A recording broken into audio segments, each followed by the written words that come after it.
I did want to take up a couple of things that were mentioned. First of all, that a friend across the aisle had indicated that our opponents had wanted to cut benefits to the middle class and reward the wealthiest few, and it even held up a chart showing the kind of deficits that were run up in 2007 and 2008.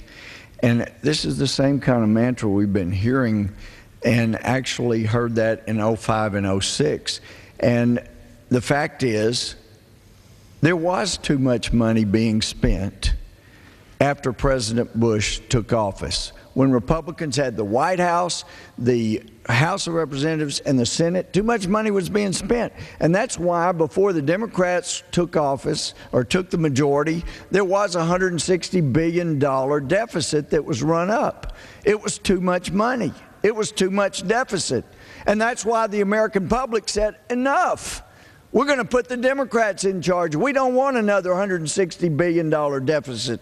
And so what did we get in 2007 and 2008? We got the numbers that the jobs were falling, we got a problem economy, and the runaway spending went wilder than ever. And now, just in 2 months, and I was objecting back then, I'm objecting louder now, because now they're going to increase that 10 times. We spent nearly $800 billion on a spendulous bill in January, February. Then we had another, they got the other $350 billion of the $700 billion from last year, going nuts, spending money.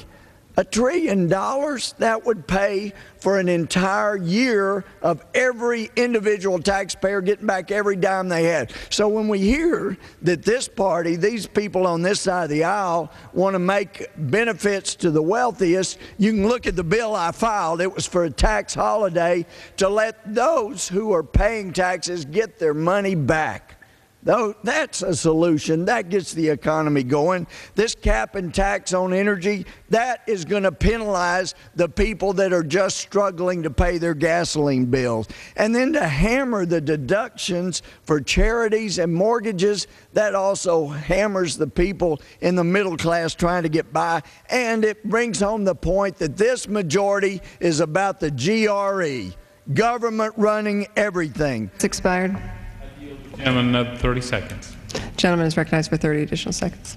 I have a bill that I filed in the last Congress, I'm filing again, that would have no increases, a level spending bill, no automatic increases, and they're running that up like crazy. The federal government has been too busy trying to run everybody else's business, telling Detroit, telling Wall Street, telling the lenders, the banks what to do. They forgot that their job was to provide a defense against enemies, foreign and domestic, like Madoff, the cheaters. We should have been after them. That's the job of this government, not telling everybody how to run their business. I yield back. I reserve the balance.